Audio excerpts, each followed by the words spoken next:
Okay, folks. Yeah, we've arrived at that time of year. We've got the two teams that are left to play for the Super Bowl. And guess what? It's a repeat of 4 years ago. For the fourth time in 5 years, Kansas City is going to be in the Super Bowl. And also, San Francisco is going to be there for the 8th time. It's a rematch of Super Bowl 54. And the thing is, you know what? I kind of hoped it would have been the other teams. You know, I kind of thought it would have been Baltimore and Detroit. And I was pulling hard for Detroit, and for a half, it looked like they were going to do it. You know, the ghosts of Bobby Lane, Alex Karras, Lem Barney, and all of the other great Detroit players. In fact, Barry Sanders was there watching the game. And I thought, you know what? Detroit was finally going to get to the Super Bowl. But alas, they collapsed in the second half. And I mean, they probably were talking about a couple of the players. Hey, Jared, want to go play some golf? Because that's what you're going to do after we're through with you. Or, hey, how do you like your almond? Raw? Well done. You know, that's the way it was probably going on. You know, Detroit, you gave it a good whirl. You know, maybe next year, when hopefully it'll be Detroit and Buffalo in the Super Bowl. Of course, we can all wish. You know, Buffalo's got to work on that salary cap issue. Yeah, projected to be $43 million over the cap. Brandon Beane's got to do some work through the offseason, through the draft. We'll see what happens. But I mean, alas, it's Kansas City again. And I'm kind of wondering if this is what's going on. Hey, Patrick, welcome back to the Super Bowl. Wait a minute. I'm not even Patrick. It's me, Tom Brady. I'm back again.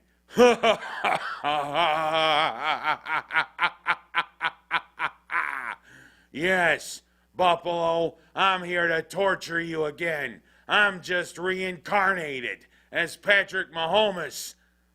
Well, let's get one thing straight. They're two different people. But don't you think it's becoming, you know, old hat? You know, Patrick Mahomes is starting to be like Tom Brady. He's going to be back again and again and again.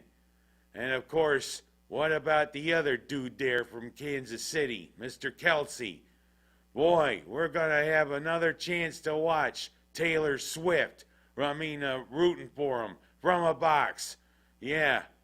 Who wants to see a woman who can't sing worth a shit back there rooting for her guy again? But oh well. Heck, she's one of the most popular singers, although I wonder why. And I mean, heck, she's worth millions of dollars. I know Kelsey's one of the best tight ends to come along. I have to give him credit. But aren't you a little tired of all of this? That's what probably Mahomes and Andy Reid. Oh, I'm kind of wondering if Kansas City should win this, if he's going to retire. Heck, the icicles hanging from his mustache must be a sign.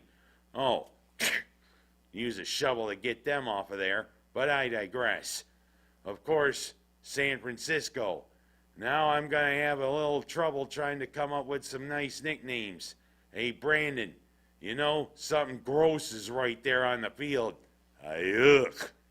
Or, George, how about getting your dog some Kittles and bits? Or maybe, hey, you got to taste the rainbow with some Kittles. And Brock, you ain't purty. You was ugly as hell. But I digress. It's the lesser of two evils, I guess, to root for in the Super Bowl. Kansas City, San Francisco. Super Bowl 58. Here we go. Of course, we got a good person singing the national anthem. Reba McEntire is going to be singing the national anthem. Who wants to hear the national anthem with a country twang? But you know what? Reba's one of the best singers I've heard. She's going to do a good job. Who wants to hear America the Beautiful? and who probably they're going to say maybe sings the Black National Anthem. Yeah, do we really need to hear all of that? I digress.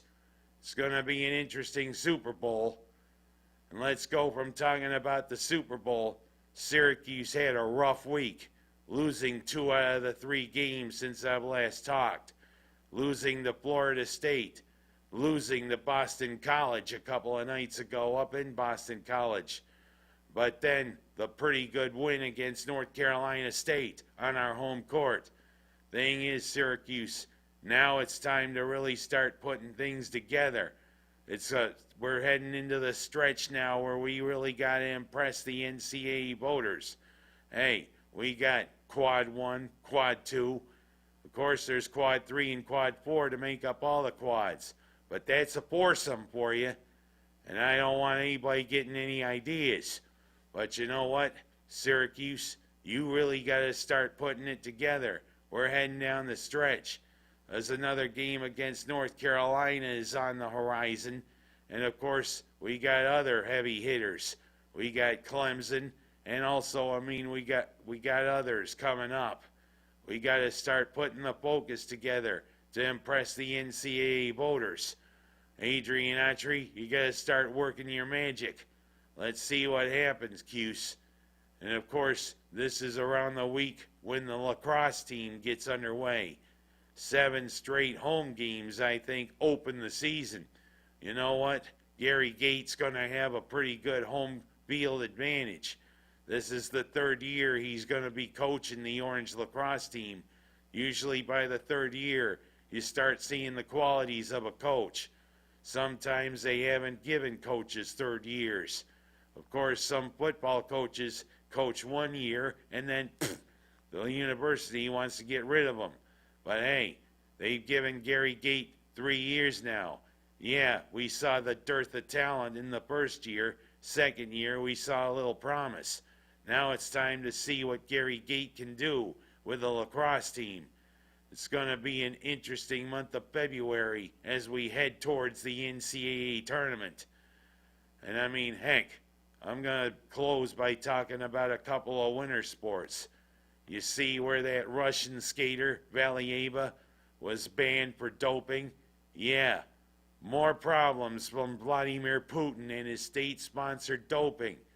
Well, you know what? It gave the United States another gold medal from 2022 in Beijing. But you know what? It's kind of starting to show that Russians cannot be trusted. And of course, Russian is part of my background, but it comes from a good part of Russia, not Vladimir Putin. That's what you want to say when you say his name, because you want to spit at him. Of course, he'll kill you. But of course, it kind of shows, hey, doesn't pay to dope, coming from a dope. And secondly, hey, Kitzbuhel's back on the TV schedule.